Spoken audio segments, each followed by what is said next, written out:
قرآن مجید فرقان حمید نے ہمارے لیے یہ بیان فرمایا ان الصلاۃ تنہا عن الفحشاء والمنکر کہ بے شک نماز بے حیائی اور برے کاموں سے روکتی ہے۔ اس کے باوجود اگر حقیقت پسندانہ میں اور آپ اپنا تجزیہ کریں تو ہم گناہوں سے اجتناب مشکل ہوتا ہے۔ تو پھر ہم کیا یہ کویسچن کر دیں کہ نماز نے ہمیں تو نہیں روکا، تو قرآن کی یہ آیت سچی نہیں دکھائی دے رہی؟ نو نو نو،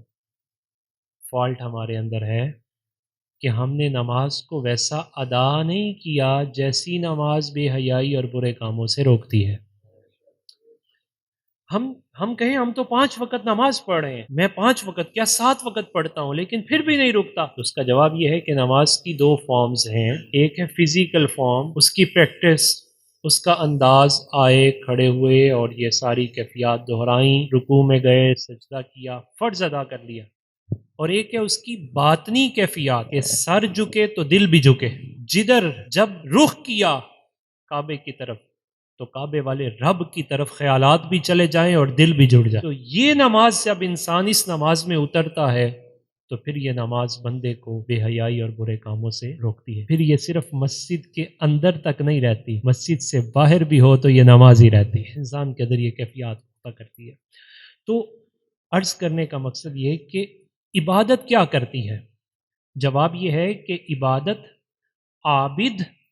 اور معبود کے درمیان ایک تعلق کو پیدا کرتی ہے۔ اگر میری اور آپ کی عبادتیں ہمارا رب تعالیٰ کے ساتھ تعلق مضبوط نہیں کر پا رہی تو پھر یہ رسم تو ہے، عبادت نہیں ہے۔ پھر مجھے اور آپ کو اس بات پر فوکس کرنا ہے کہ میں اسے عبادت بناؤں۔ مجھے کیسے معلوم ہوگا کہ یہ تعلق عبادت میرا اللہ سے قائم ہو گیا؟ میں تو اپنے آپ پر بڑا فخر محسوس کرتا ہوں کہ 5 وقت کی نماز پڑھ لوں، میں حج کر لوں، میں زکوٰۃ دے لوں، تو میں کہتا ہوں میں نے بڑا کچھ کر لیا۔ اور اس کے باوجود میری جو زندگی کی روٹین ہے، معاملات کی روٹین، اخلاقیات کی روٹین، انسان اپنی عبادتوں سے کم پہچانا جاتا ہے، اپنے معاملات سے زیادہ پہچانا جاتا ہے، اپنی اخلاقیات سے زیادہ پہچانا جاتا ہے۔ نہ میری مورل ویلیوز ٹھیک ہیں، نہ میری ڈیلنگز درست ہو رہی ہیں، تو پھر مجھے ریورس ہو کر اپنے تعلق عبادت پر فوکس کرنا پڑے گا۔ عابد کا، بندے کا، عبادت کرنے والے کا معبود برحق کے ساتھ جو پہلا تعلق بنتا ہے وہ تعلق عبادت ہے۔ ہم نے اس کی تھوڑی سی وضاحت کی تھی کہ جب انسان اپنے رب کے بارے میں یہ عقیدہ رکھتا ہے، اسے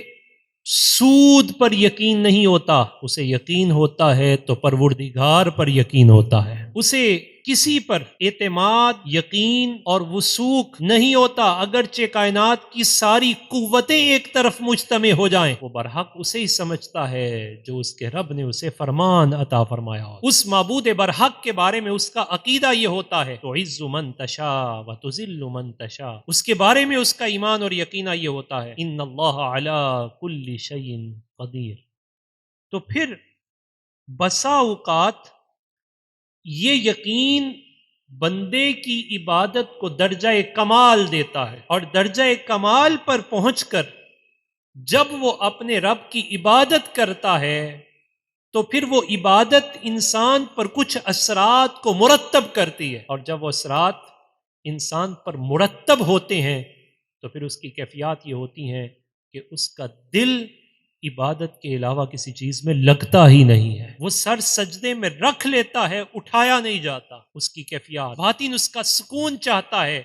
تو اسے سکون اللہ تعالیٰ کی عبادت ہی میں ملتا ہے۔ آپ نے اہل اللہ کے واقعات پڑھے،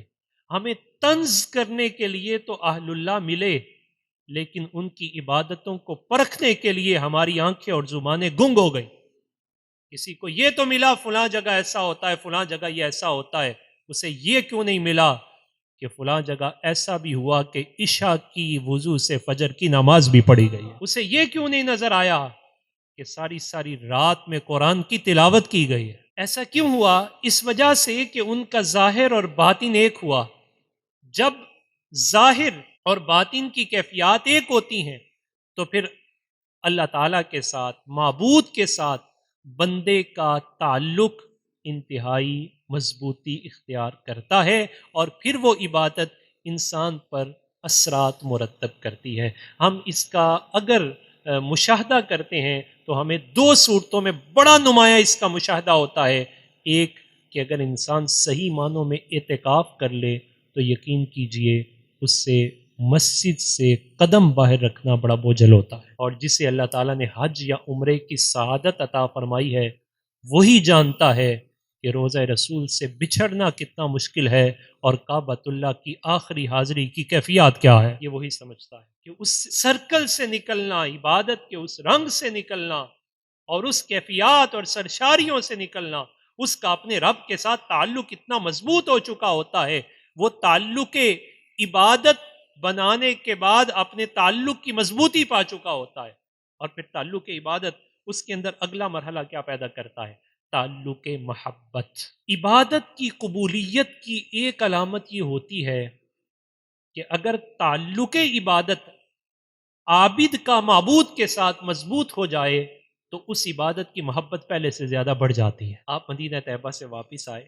مکہ المکرمہ سے واپس آئے، تو پہلی مرتبہ جب گئے تو اتنی تڑپ نہیں تھی، اب دوسری مرتبہ جانے کی تڑپ بڑھ گئی، تو سمجھ لیجئے اس تعلق عبادت نے آپ کو تعلق محبت عطا فرما دیا۔ ابھی ہم نماز پڑھنے کے لیے نکلے، نماز ادا کی اور نماز ادا کر کے واپس گئے، تو واپس جا کے ہمیں انتظار ہے کب پھر صدا آئے حی علی الصلاۃ حی علی الفلاح، اور میں اور آپ لپک کر آ جائیں، تو سمجھ لیجئے وہ تعلق عبادت نے ہمارے اندر تعلق محبت پیدا کر دیا ہے، اور میں اور آپ اس بات کے منتظر ہیں کب محبوب کی طرف سے بلاوا آئے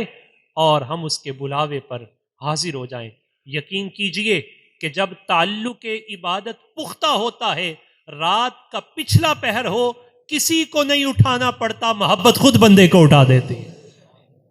محبت انسان کو بیدار کرتی ہے، انسان بیدار ہو جاتا ہے، اور اگر تعلق عبادت نہ ہو تو پھر اس کی آنکھ تو شاید سورج بھی نہیں کھول پاتا۔ تو تعلق محبت ایک اور کیفیت پیدا کرتا ہے کہ انسان اپنی کوتاہیوں کی طرف اور اپنے معبود برحق کی بندگیوں کی طرف دیکھتا ہے۔ وہ دیکھتا ہے کہ اتنی کوتاہیوں کے باوجود، اگر صرف ہم حج کو لیں، اتنی کوتاہیوں کے باوجود میں اس قابل تھا کہ اللہ تعالیٰ نے مجھے اپنے گھر میں بلا لیا، میں اس قابل ہوا کہ اللہ تعالیٰ نے میری زبان پر یہ کلمات جاری کر دیے، اللہ اکبر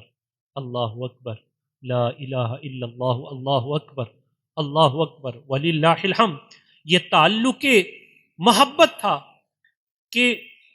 وہ اپنے آپ کو کوتا سمجھتا ہے اور اپنے معبود برحق اسے عظمت والا، برائیوں والا اور جمیع اعتبار سے اپنا ملجا و ماوا سمجھتا ہے، اور اس کی زبان پر یہ کلمات جاری ہوتے ہیں، لبیک اللہم لبیک لبیک لا شریک لک لبیک ان الحمد والنعمت لک والملک لا شریک لک۔ میں کدھر بکھرا ہوا تھا، مالک اب میں آ گیا، اس اعلان کے ساتھ آ گیا، لا شریک لک، تیرا کوئی شریک نہیں۔ اور پھر اپنے اوپر اپنے رب کی مہربانیوں کو دیکھتا ہے تو کہتا ہے ان الحمد لک، یا اللہ ساری تعریفیں تیری ہیں، ساری حمدیں تیری، مہربانیاں تیری، عنایات تیری، کرم گستریاں تیری مالک، ان الحمد والنعمت بلکہ لک الملک، یا اللہ بادشاہی تیری ہے۔ ظاہر اور باطن مل جل کے اس کا اقرار کر رہے ہوتے ہیں، اور یہ اقرار اس وقت تک اپنے اثرات نہیں دکھاتا جب تک انسان کے اندر عبادت محبت کا تعلق پیدا نہیں کر دیتی۔ تو پتہ چلا کہ انسان کے اندر جو اسے ریٹرن میں جو چیز ملتی ہیں، اسے جو بینیفٹس ملتے ہیں عبادت کے ذریعے، وہ بینیفٹس بڑھ جاتے ہیں جب عبادت اس کے اندر محبت کو پیدا کر دیتی ہے۔ یہی وجہ ہے کہ اس پر تمام کا اتفاق ہے، اللہ کی محبت اللہ کی عبادت کے بغیر بندے کو میسر نہیں آ سکتی۔ جتنی وہ عبادت زیادہ کرے گا اتنی اس کی محبت اللہ تعالیٰ سے بڑھتی چلی جائے گی۔ ایک مقام ایسا آئے گا کہ پہلے تو وہ یہ اعلان کرتا ہے کہ مجھے اللہ سے محبت ہے، پھر اعلان یہ ہوتا ہے اور یہ ندا وہاں عرش سے چلتی ہے، اے جبرائیل عرش پہ بھی اور فرش پہ بھی اعلان کر دو، ہم اس بندے کو اپنا محبوبیت کا مقام عطا فرماتے ہیں۔ اللہ تعالیٰ اس سے محبت فرماتے ہیں۔ پھر تیسرا مرحلہ، جب محبت انسان کے اندر آ جاتی ہے تو پھر جذبہ اطاعت وہ انسان پر غالب ہو جاتا ہے۔ دنیا کا دستور ہے، میں اور آپ کسی تعلق کی بنیاد پر کسی سے محبت کریں، سپوز آپ کو مجھ سے دین کی وجہ سے محبت ہو جائے تو آپ کیا کہیں گے؟ حضرت میرے لائق کوئی کام ہو تو مجھے ضرور بتائیے گا، اور یہ بھی یاد رکھیے گا مجھے وہ کام کر کے بڑی خوشی ہوگی۔ آپ کو کسی کے ساتھ دنیاوی اعتبار سے محبت ہو جائے، کوئی دنیاوی مفاد کی وجہ سے ہو جائے، آپ یہ اظہار کیے بنا نہیں رہیں گے، میرے لائق کوئی کام، بلا جھجک اپنا سمجھ کے کہیے گا، اور یہ بھی خیال رکھیے گا کہ مجھے یہ کام کرتے ہوئے خوشی ہوگی۔ ذرا تصور کریں جب عابد کا اپنے معبود کے ساتھ تعلق عبادت بنتا ہے، وہ تعلق محبت میں بدلتا ہے، تو پھر اطاعت کی سرشاریاں ایسی پیدا ہوتی ہیں کہ وہ یہ کہتا ہے اور یہ اپنے آپ پر چیز طاری کرتا ہے، کوئی عبادت اس پر باری نہیں رہتی، مشکل نہیں رہتی، بلکہ وہ اپنے رب کی عبادت کر کے اس پر فخر محسوس کرتا ہے۔